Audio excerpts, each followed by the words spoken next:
Hello friends, अगस्त का current affairs हमने completely discuss कर लिया है। तो आज हम अगस्त के करंट अफेयर्स पर एमसीक्यूज डिस्कस करेंगे ताकि हमारा जो करंट अफेयर्स का सेक्शन है वो और भी अच्छे से प्रिपेयर हो जाए। ठीक है, तो चलिए हम अगस्त के करंट अफेयर्स के एमसीक्यूज पे शुरू करते हैं। तो हमारा जो पहला सवाल है वो है कि लाख की खेती के लिए प्रयुक्त नया पौधा कौन सा है। जैसा कि हम करंट अफेयर्स के सेशन में हमने देखा था कि वर्तमान में छत्तीसगढ़ में लाख की खेती के लिए जो पारंपरिक पौधे जैसे बेर, कुसुम, पलास, इसकी जगह पे एक नए पौधे का प्रयोग कर रहे हैं जिसके द्वारा बहुत कम समय में बहुत अच्छे से लाख की खेती की जा रही है। ठीक है, तो इस सवाल का जो सही उत्तर है वो है सेमिया लाता का पौधा। ठीक है, वो जो पौधा जिसपे अब लाख की खेती की जा रही है वो है सेमिया लाता का पौधा, जिसमें बहुत आसानी से लाख उत्पादन जो है वो संभव हो पाया है। चलिए हमारा जो अगला क्वेश्चन है देखते हैं कि सेमिया लाता पौधे की औसत ऊंचाई कितनी होती है। तो जैसा कि हम जानते हैं कि इस पौधे की औसत ऊंचाई जो होती है उसके कारण ही एक वर्ष के अंदर ही ये पौधा जो है वो लायक हो जाता है लाख के उत्पादन के लिए। तो इस पौधे की जो औसत ऊंचाई है वो है 5 to 7 फीट। तो ऑप्शन सी जो है वो हमारा सही आंसर है। 5 to 7 फीट जो है वो इसकी औसत ऊंचाई होती है। अगला हमारा जो क्वेश्चन है वो है कि सेमिया लाता संबंधित है, सेमिया लाता का पौधा किससे संबंधित है। तो सेमिया लाता का पौधा जो है वो लाख की खेती से संबंधित है। ऑप्शन ए हमारा सही आंसर होगा। हम अपने अगले टॉपिक पे आते हैं कि फाइलेरिया उन्मूलन के लिए लक्षित वर्ष कौन सा है। जैसा कि हम जानते हैं अभी फाइलेरिया को लेके काफी चीजें चल रही है छत्तीसगढ़ में। तो सरकार की फाइलेरिया उन्मूलन के लिए जो लक्षित वर्ष है वह है 2027। ऑप्शन सी जो है वो इसका सही आंसर है। अच्छा, पिछले बार जब हम लोगों ने एमसीक्यू डिस्कस किया था तो आप लोगों ने कुछ लोगों ने कमेंट किया था कि मैम थोड़ी चीजें डिटेल में बताइए, लेकिन सारे टॉपिक्स पे डिटेल हमने करंट अफेयर्स के वीडियो में डिस्कशन कर लिया है। तो इसलिए एमसीक्यूज को हम लोग एक रैपिड फायर मोड में चला रहे हैं। अगर आपको किसी भी टॉपिक के डिटेल्स चाहिए तो आप बैक जाके आप करंट अफेयर्स के जो पर्टिकुलर वीडियोज हैं उसमें आपको सारे डिटेल्स उसके मिल जाएंगे। ठीक है, तो चलिए हमारा जो अगला क्वेश्चन है वो है कि छत्तीसगढ़ में कुल कितने जिले फाइलेरिया प्रभावित हैं। तो अभी अभी सर्वे हुआ है जिसमें छत्तीसगढ़ के कुल 7 जिलों को फाइलेरिया प्रभावित घोषित किया गया है। तो ऑप्शन बी जो है वो हमारा सही उत्तर है।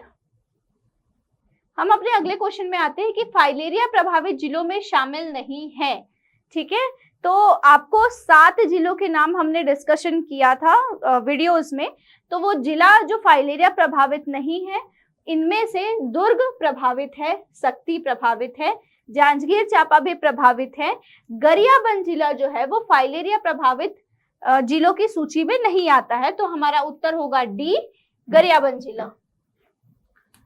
हमारा अगला क्वेश्चन है कि वसुंधरा सम्मान प्राप्त करता है।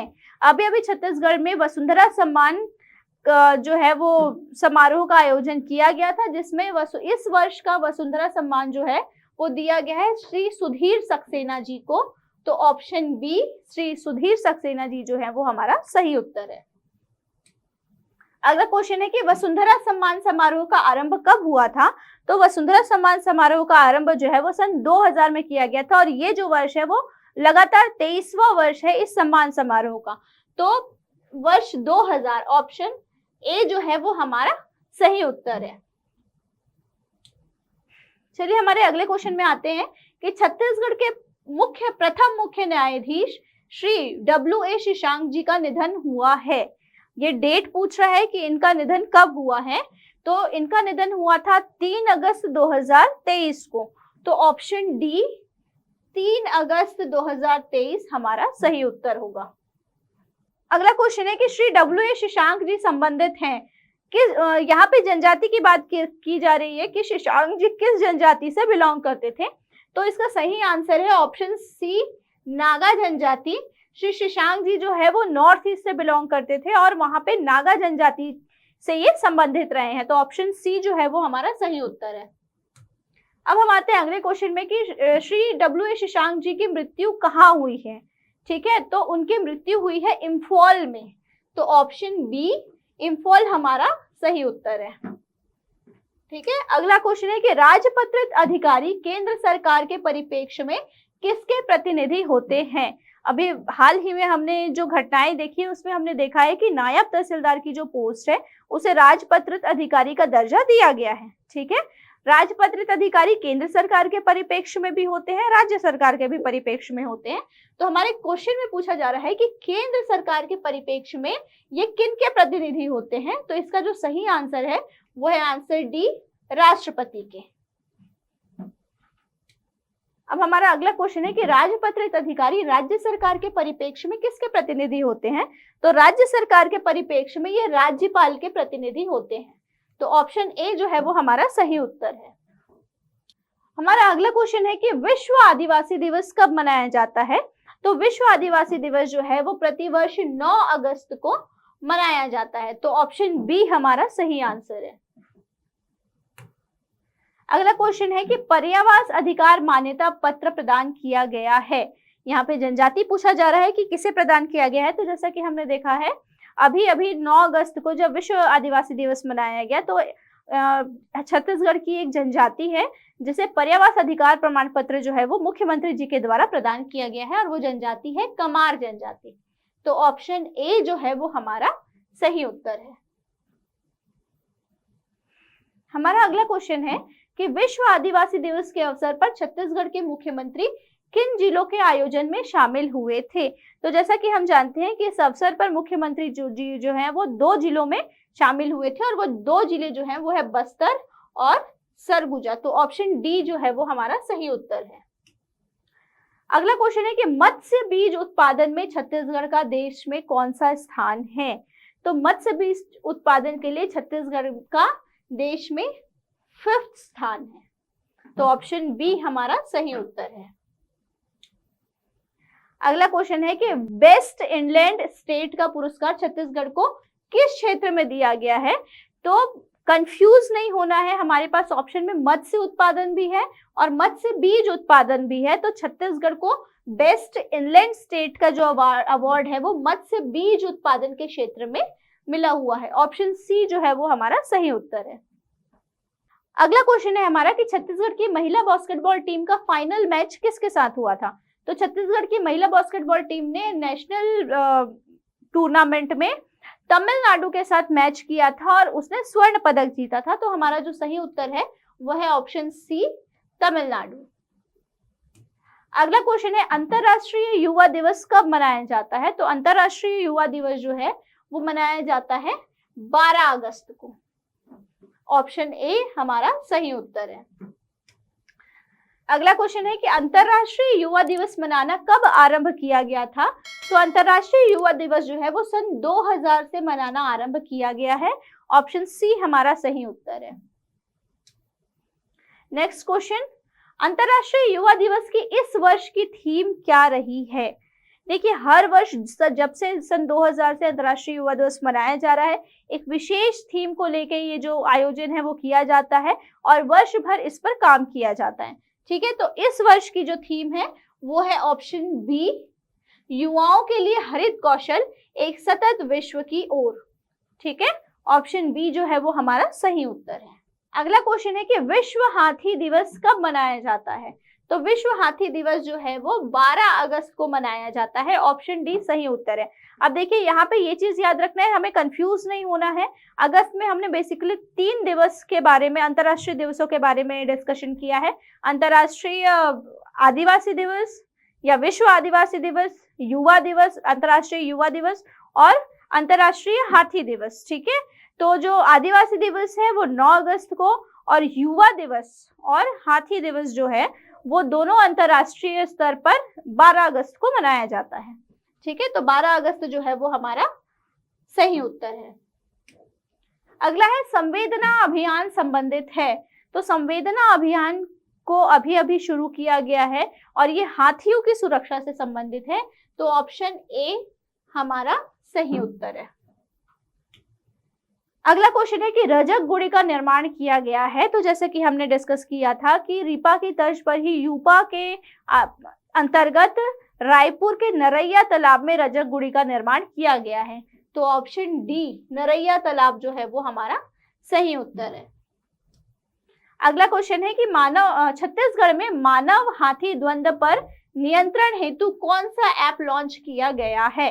तो यहाँ पे ऑप्शन में कुछ ऐप है जो हाथियों से संबंधित है, लेकिन अभी 12 अगस्त को छत्तीसगढ़ सरकार के द्वारा वन विभाग के साथ मिलकर जो एक ऐप डेवलप और लॉन्च किया गया है उसका नाम है Chhattisgarh elephant tracking and alert app. Option A सही आंसर है। ये जो ऐप है वो आर्टिफिशियल इंटेलिजेंस पे संबंधित से जुड़ा हुआ है, उससे संबंधित है, और इस ऐप के द्वारा हाथियों की भी सुरक्षा की जा रही है और हाथियों से मानव के जानों की भी सुरक्षा की जा रही है। अगला क्वेश्चन है हमारा कि गज गौरव सम्मान प्राप्तकर्ता कौन है। तो अभी अभी उड़ीसा में एक आयोजन किया गया था जिसमें गज गौरव सम्मान जो है वो छत्तीसगढ़ से श्री दीपक शर्मा और गज यात्रा टीम को दी गई है। तो ऑप्शन डी हमारा सही उत्तर है। अगला क्वेश्चन है कि स्वतंत्रता दिवस समारोह 2023 में गुरु घासीदास पुरस्कार प्राप्तकर्ता कौन है। अब ये हमारा इंपॉर्टेंट क्वेश्चन है, ये अभी अभी आया हुआ है और हो सकता है कि ये हमारे एग्जाम में पूछा जाए। ठीक है, तो इस वर्ष 2023 में श्री गुरु घासीदास पुरस्कार जो है वो श्री सुरेश बंजारे जी को प्रदान किया गया है। अगला क्वेश्चन है हमारे कि राज्यपाल पुरस्कार स्वतंत्रता दिवस 2023 पर किसे प्रदान किया गया है। तो राज्यपाल पुरस्कार जो है वो छत्तीसगढ़ में श्रीमती अंजू सिंह जी को प्रदान किया गया है। अगला क्वेश्चन है कि स्वतंत्रता दिवस समारोह 2023 पर मुख्यमंत्री पुरस्कार किसे प्रदान किया गया है। तो मुख्यमंत्री पुरस्कार जो है वो श्री संदीप देशमुख जी को प्रदान किया गया है। ऑप्शन सी श्री संदीप देशमुख जी जो है वो हमारा सही उत्तर है। अगला क्वेश्चन है कि रानी सुबरन कुंवर पुरस्कार किसे प्रदान किया गया है। तो इसका जो सही उत्तर है वो है ऑप्शन ए श्रीमती सरिता तिवारी जी को रानी सुबरन कुंवर पुरस्कार जो है वो प्रदान किया गया है। अगला क्वेश्चन है कि वीर नारायण सिंह पुरस्कार प्रदान किसे किया गया है। तो श्री वीर नारायण सिंह पुरस्कार जो है वो श्री सुरेंद्र कुमार चतुर्वेदी जी को प्रदान किया गया है। ऑप्शन बी हमारा सही आंसर है। नेक्स्ट क्वेश्चन है कि पुलिस महानिर्देशक पुरस्कार किसे प्रदान किया गया है। तो पुलिस महानिर्देशक पुरस्कार जो है वो श्रीमती नीता राजपूत जी को प्रदान किया गया है। ऑप्शन डी हमारा सही उत्तर है। अगला क्वेश्चन है कि छत्तीसगढ़ के अनिवासी भारतीयों का संघ है। तो जैसा हमने डिस्कशन किया था कि छत्तीसगढ़ के अनिवासी भारतीय हैं जिन्होंने विदेशों में जाकर अपना एक संघ बनाया है और उसको नाम दिया है नाचा। ठीक है, तो ऑप्शन बी नाचा हमारा सही उत्तर है। अगला नाचा मतलब कि नॉर्थ अमेरिका छत्तीसगढ़ एसोसिएशन की उपस्थिति कितने देशों में है। तो कुल 9 देशों में इस संघ की उपस्थिति है। ऑप्शन डी 9 जो है वो हमारा सही उत्तर है। अगला क्वेश्चन है कि छत्तीसगढ़ का पहला शिकारा बोट कहाँ चलेगा। तो जैसा कि हमने देखा है कि पर्यटन की दृष्टि से अब छत्तीसगढ़ में भी जो जैसा हम केरल में या कश्मीर में देखते हैं कि एक शिकारा बोट की जो पद्धति है वो छत्तीसगढ़ में भी लाई जा रही ताकि पर्यटन को बढ़ावा मिल पाए। तो छत्तीसगढ़ के कोरिया में शिकारा बोट जो है वो चलाए जाने की योजना बनाई जा रही है। ठीक है, अगला है कि झुमका जलाशय कहाँ स्थित है। तो झुमका जलाशय जो है वो ऑप्शन सी कोरिया जिला में स्थित है और कोरिया जिले का झुमका जलाशय ही वो जलाशय है जहां पर शिकारा बोट चलाने की मांग की जा रही है या फिर तैयारी की जा रही है। हमारा अगला क्वेश्चन है कि श्री लीलाराम भोजवानी जी कहाँ के विधायक रहे हैं। तो जैसा कि हमने वीडियोस में देखा है करंट अफेयर्स के कि अभी अभी श्री लीलाराम भोजवानी जी का अगस्त में निधन हुआ है। तो श्री लीलाराम भोजवानी जी जो है वो राजनांदगांव के विधायक रहे हैं। तो ऑप्शन बी राजनांदगांव हमारा सही उत्तर है। अगला क्वेश्चन है कि श्री लीलाराम भोजवानी जी राजनांदगांव में कितनी बार विधायक रहे हैं। तो भोजवानी जी जो है वो राजनांदगांव में कुल 2 बार विधायक रहे हैं। ऑप्शन बी सही उत्तर है। अगला क्वेश्चन है कि पूर्व मंत्री श्री लीलाराम भोजवानी जी का निधन कब हुआ है। तो श्री लीलाराम भोजवानी जी का जो निधन है वो 17 अगस्त 2023 को हुआ है। ऑप्शन सी हमारा सही उत्तर है। अगला क्वेश्चन है कि नेशनल ई गवर्नेंस अवार्ड किसे प्राप्त हुआ है। तो अभी अभी नेशनल ई गवर्नेंस पुरस्कार जो है वो छत्तीसगढ़ के मोर रायपुर ऐप को प्रदान किया गया है। ऑप्शन ए हमारा सही उत्तर है। अगला क्वेश्चन है, श्री लीलाराम भोजवानी जी की अविभाजित मध्य प्रदेश में किस विभाग में मंत्री रहे थे? तो श्री भोजवानी जी जो है वो श्रम विभाग के मंत्री रहे थे। ऑप्शन डी श्रम विभाग हमारा सही उत्तर है। अगला क्वेश्चन है, मुख्यमंत्री गौवंश मोबाइल चिकित्सा योजना की शुरुआत कब हुई है? तो छत्तीसगढ़ में अभी अभी 20 अगस्त 2023 को मुख्यमंत्री गौवंश मोबाइल चिकित्सा योजना की जो है वो शुरुआत की गई है। ऑप्शन सी हमारा सही उत्तर है। अगला क्वेश्चन है कि राज्य योजना आयोग के अध्यक्ष नियुक्त किए गए हैं। तो जैसा कि हम जानते थे कि पूर्व में हमारे श्री मुख्यमंत्री जी जो हैं वो राज्य योजना आयोग के अध्यक्ष रहे हैं, लेकिन वर्तमान में मुख्यमंत्री जी के स्थान पर उन्होंने स्वयं के स्थान पर श्री प्रेमसाय सिंह टेकाम जी को ये पद सौंपा है। तो ऑप्शन बी हमारा सही उत्तर है। तो ये हमारे अगस्त के कुछ इंपॉर्टेंट टॉपिक्स के करंट अफेयर्स थे जो रैपिड फायर मोड में हमने डिस्कशन किए हैं, ताकि अगस्त का सारा करंट अफेयर्स एक बार आपका रिवीजन हो जाए। अगले वीडियो में हम सितंबर के करंट अफेयर्स से शुरुआत करेंगे। Thank you.